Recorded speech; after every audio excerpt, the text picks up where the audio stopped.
अब मैं अनुरोध करती हूँ माननीय प्रधानमंत्री श्री नरेंद्र मोदी जी से कि वे इस अवसर पर हम सभी को अपने शब्दों के द्वारा अनुग्रहित करें।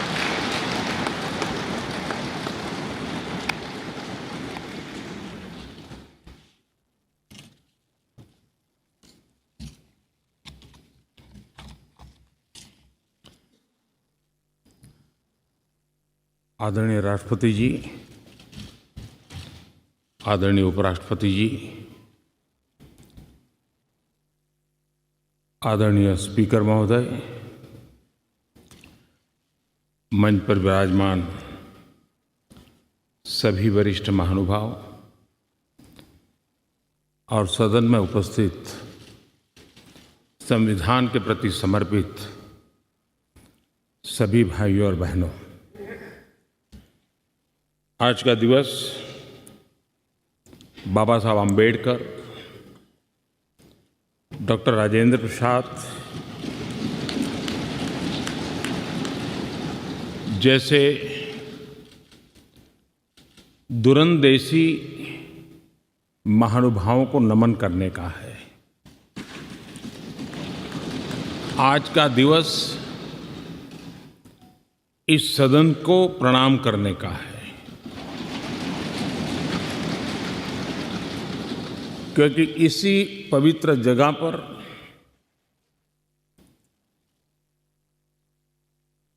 महीनों तक भारत के विद्वज्जनों ने, एक्टिविस्टों ने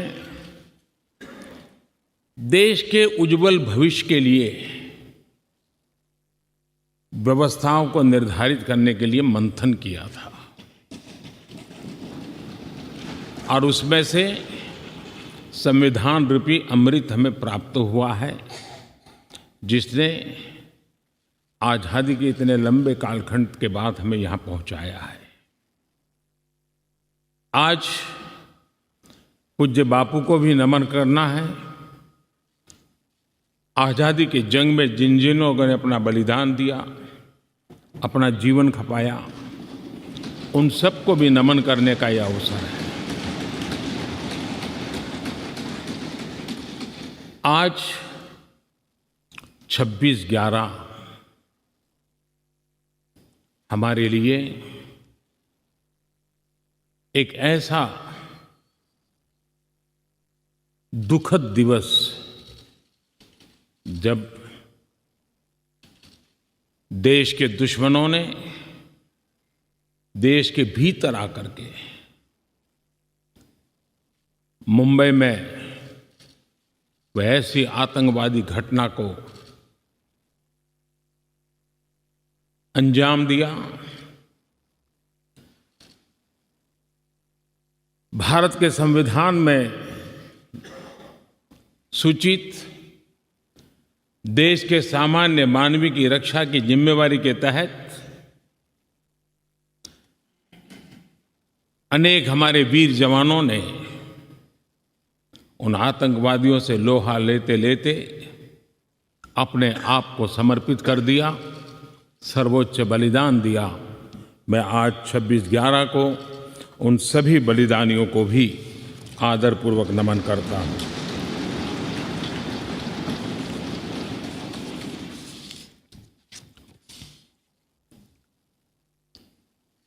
आदरणीय महानुभाव, कभी हम सोचें कि आज अगर हमें संविधान निर्माण करने की नौबत होती तो क्या होता। आजादी के आंदोलन की छाया, देशभक्ति का ज्वार, भारत विभाजन की विभीषिका, इन सब के बावजूद भी देश हित सुप्रीम हर एक के हृदय में यही एक मंत्र था। विविधताओं से भरा हुआ देश, अनेक भाषाएं, अनेक बोलियां, अनेक पंथ, अनेक राजे रजवाड़े, इन सब के बावजूद भी संविधान के माध्यम से पूरे देश को एक बंधन में बांध करके आगे बढ़ाने की योजना बनाना, आज के संदर्भ में देखें तो पता नहीं संविधान का एक पेज भी हम पूरा कर पाते, क्योंकि नेशन फर्स्ट कालक्रम से राजनीति ने उस पर इतना प्रभाव पैदा कर दिया है कि देश हित भी कभी कभी पीछे छूट जाता है। ये उन महानुभावों को प्रणाम इसलिए करना चाहूंगा क्योंकि उनके भी अपने विचार होंगे, उनके विचारों की भी धारा होगी, उस धारा में धार भी होगी, लेकिन फिर भी राष्ट्रहित सुप्रीम होने के नाते सबने मिल बैठ करके एक संविधान दिया।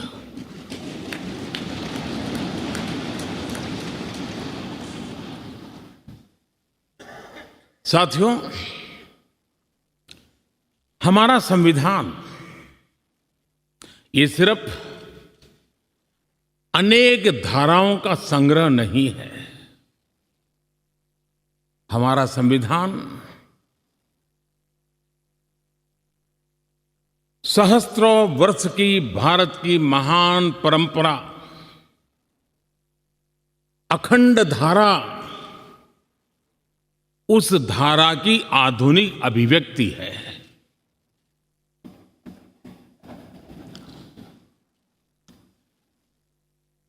और इसलिए हमारे लिए लेटर एंड स्पिरिट में संविधान के प्रति समर्पण, और जब हम इस संवैधानिक व्यवस्था से जनप्रतिनिधि के रूप में ग्राम पंचायत से लेकर के संसद तक जो भी दायित्व निभाते हैं, हमें संविधान के लेटर एंड स्पिरिट को समर्पित भाव से ही हमें अपने आप को हमेशा सज्ज रखना होगा। और जब ये करते हैं तो संविधान की भावनाओं को कहां चोट पहुंच रही है उसको भी हम नजरअंदाज नहीं कर सकते हैं। और इसलिए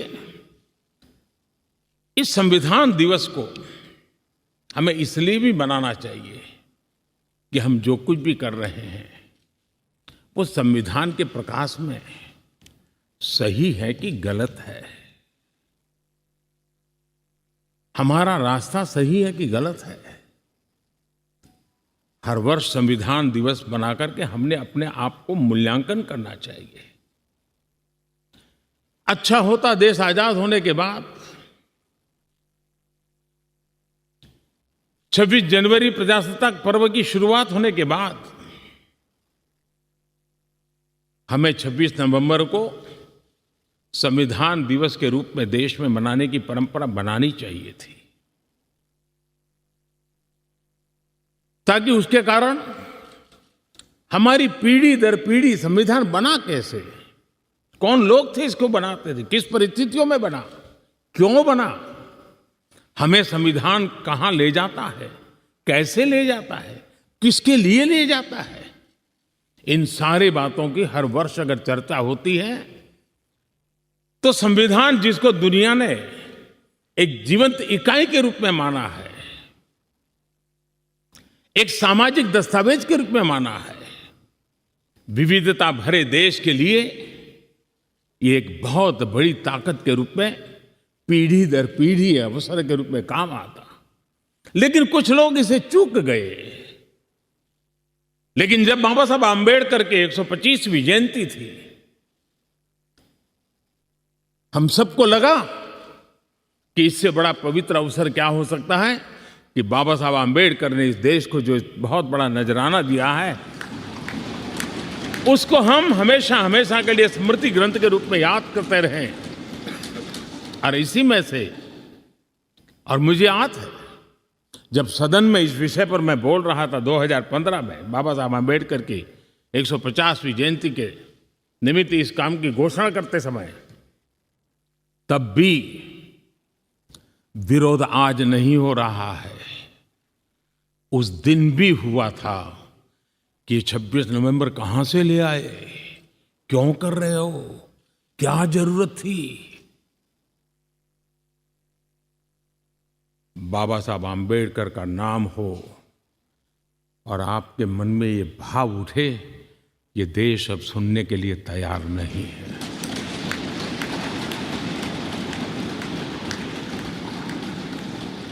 और आज अब भी बड़ा दिल रख करके खुले मन से बाबा साहब आम्बेडकर जैसे मनीषियों ने देश को जो दिया है, इसका पुण्य स्मरण करने की तैयारी न होना, ये भी एक चिंता का विषय है। साथियों,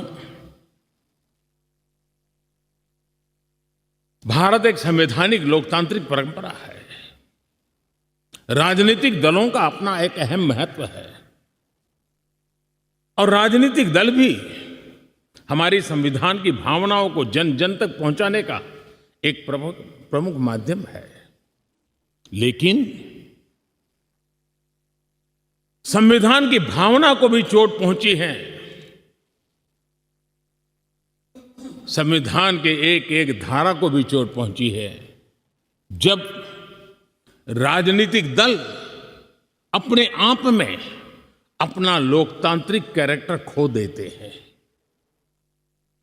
जो दल स्वयं लोकतांत्रिक कैरेक्टर खो चुके हो, वो लोकतंत्र की रक्षा कैसे कर सकते हैं।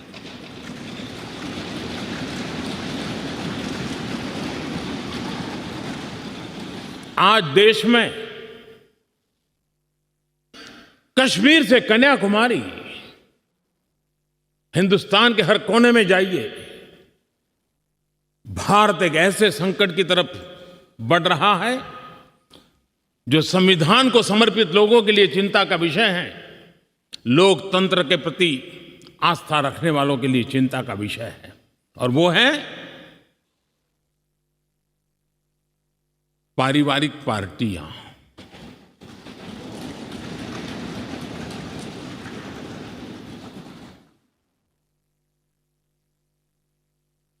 राजनीतिक दल, party for the family, party by the family,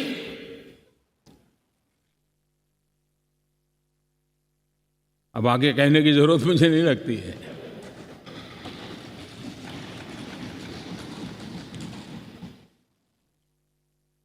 Kashmir से कन्याकुमारी हरी राजनीतिक दलों की तरफ देखिए, ये लोकतंत्र की भावना के खिलाफ है। संविधान हमें जो कहता है उसके विपरीत है। और जब मैं ये कहता हूं कि पारिवारिक पार्टियां, इसका मतलब मैं ये नहीं करता हूं कि एक परिवार में से एक से अधिक लोग राजनीति में ना आए। जी नहीं, योग्यता के आधार पर, जनता के आशीर्वाद से किसी परिवार से एक से अधिक लोग राजनीति में जाएं, इससे पार्टी परिवारवादी नहीं बन जाती है। लेकिन जो पार्टी पीढ़ी दर पीढ़ी एक ही परिवार चलाता रहे, पार्टी की सारी व्यवस्था परिवारों के पास रहे, वो लोकतंत्र, स्वस्थ लोकतंत्र के लिए सबसे बड़ा संकट होता है। और आज संविधान के दिवस पर संविधान में विश्वास करने वाले, संविधान को समझने वाले, संविधान को समर्पित सभी देशवासियों से मैं आग्रह करूंगा कि देश में एक जागरूकता लाने की आवश्यकता है। जापान में एक प्रयोग हुआ था। जापान में देखा गया कि कुछ ही पॉलिटिकल फैमिली ही व्यवस्था में चल रहे हैं, तो किसी ने बीड़ा उठाया था कि वो नागरिकों को तैयार करेंगे और पॉलिटिकल फैमिली के बाहर के लोग निर्णय प्रक्रिया में कैसे आए। और बड़ी सफलतापूर्वक 30-40 साल लगे, लेकिन करना पड़ा। लोकतंत्र को समृद्ध करने के लिए हमें भी हमारे देश में ऐसी चीज़ों की ओर जाने की आवश्यकता है, चिंता करने की आवश्यकता है, देशवासियों को जगाने की आवश्यकता है। उसी प्रकार से हमारे यहाँ भ्रष्टाचार, क्या हमारा संविधान भ्रष्टाचार को अनुमति देता है? कानून है, नियम है, सब है, लेकिन चिंता तब होती है कि जब न्यायपालिका ने स्वयं ने किसी को अगर भ्रष्टाचार के लिए घोषित कर दिया हो, भ्रष्टाचार के लिए सजा हो चुकी हो, लेकिन राजनीतिक स्वार्थ के कारण उसका भी महिमा मंडन चलता रहे, भ्रष्टाचार को नजरअंदाज करके सिद्ध हुई हकीकतों के बावजूद भी जब राजनीतिक लाभ के लिए सारी मर्यादाओं को तोड़कर, लोक लाज को तोड़ करके उनके साथ बैठना उठना शुरू हो जाता है, तो देश के नौजवान के मन में लगता है कि अगर इस प्रकार से राजनीति के क्षेत्र में नेतृत्व करने वाले लोग भ्रष्टाचार में डूबे हुए लोगों की प्राण प्रतिष्ठा कर रहे हैं, मतलब उनको भी वो मिलता रास्ता मिल जाता है कि भ्रष्टाचार के रास्ते पर चलना बुरा नहीं है, 2-4 साल के बाद लोग स्वीकार कर लेते हैं। क्या हमें ऐसी समाज व्यवस्था खड़ी करनी है?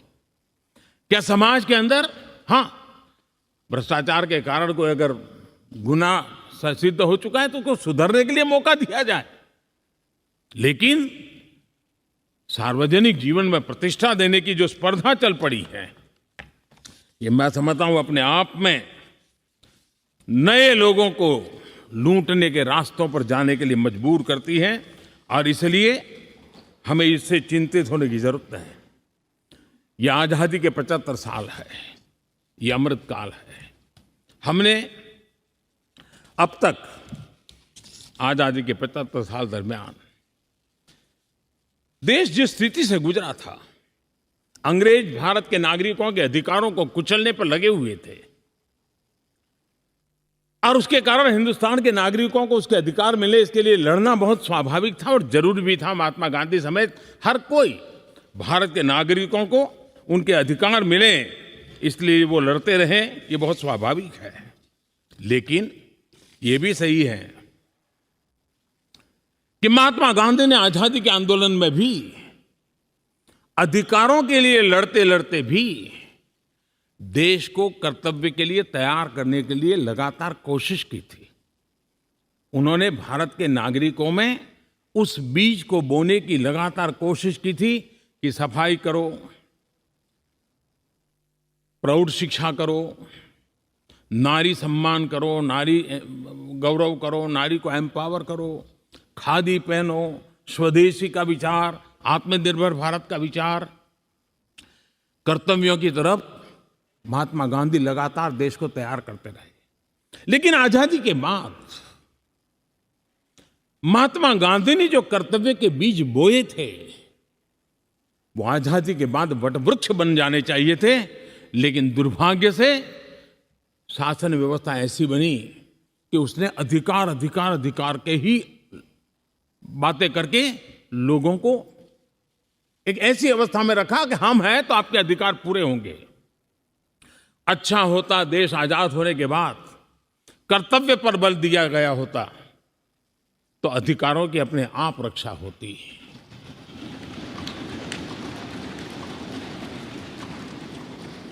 कर्तव्य से दायित्व का बोध होता है, कर्तव्य से समाज के प्रति एक जिम्मेवारी का बोध होता है।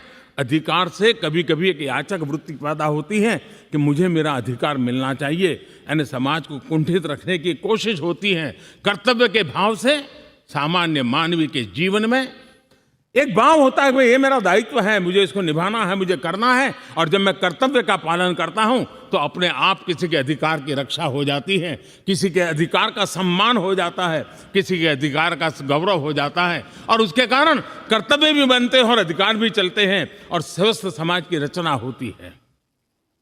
आजादी के अमृत महोत्सव में हमारे लिए बहुत आवश्यक है कि हम कर्तव्यों के माध्यम से अधिकारों की रक्षा करने के रास्ते पर चल पड़े। कर्तव्य का वो पथ है जिसमें अधिकार की गारंटी है। कर्तव्य का वो पथ है जो अधिकार सम्मान के साथ दूसरे को सुपुर्द करता है, उसके हक को दे देता है। और इसलिए आज जब हम संविधान के दिवस को मना रहे हैं, तब हमारे भीतर भी यही भाव निरंतर जगता रहे कि हम कर्तव्य पथ पर चलते रहें। कर्तव्य को जितनी अधिक मात्रा में निष्ठा और तपस्या के साथ हम मनाएंगे, हर किसी के अधिकारों की रक्षा होगी। और आज़ादी के दीवानों ने जिन सपनों को लेकर के भारत को बनाया था, उन सपनों को पूरा करने का सौभाग्य आज हम लोगों को मिला है। हम लोगों ने मिलकर के उन सपनों को पूरा करने में कोई कसर नहीं छोड़नी चाहिए। मैं फिर एक बार स्पीकर महोदय का इस महत्वपूर्ण अवसर के लिए बहुत बहुत बधाई देता हूं, अभिनंदन करता हूं। उन्होंने इस कार्यक्रम की रचना की। ये कार्यक्रम किसी सरकार का नहीं था, ये कार्यक्रम किसी राजनीतिक दल का नहीं था, ये कार्यक्रम किसी प्रधानमंत्री ने आयोजित नहीं किया गया था। ये सदन का गौरव होते हैं स्पीकर, सदन का ये स्थान गौरवपूर्ण होता है। स्पीकर की एक गरिमा होती है, बाबा साहब आम्बेडकर की गरिमा होती है, संविधान की अपनी एक गरिमा होती है। हम सब उन महान पुरुषों को प्रार्थना करें कि वो हमें शिक्षा दें, ताकि हम हमेशा स्पीकर पद की गरिमा बनाए रखें, बाबा साहब आम्बेडकर का गौरव बनाए रखें और संविधान का गौरव बनाए रखें। इसी की अपेक्षा के साथ आप सबका बहुत बहुत धन्यवाद।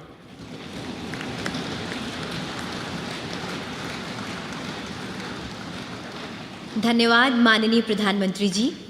अब मैं आग्रह करती हूँ माननीय उपराष्ट्रपति जी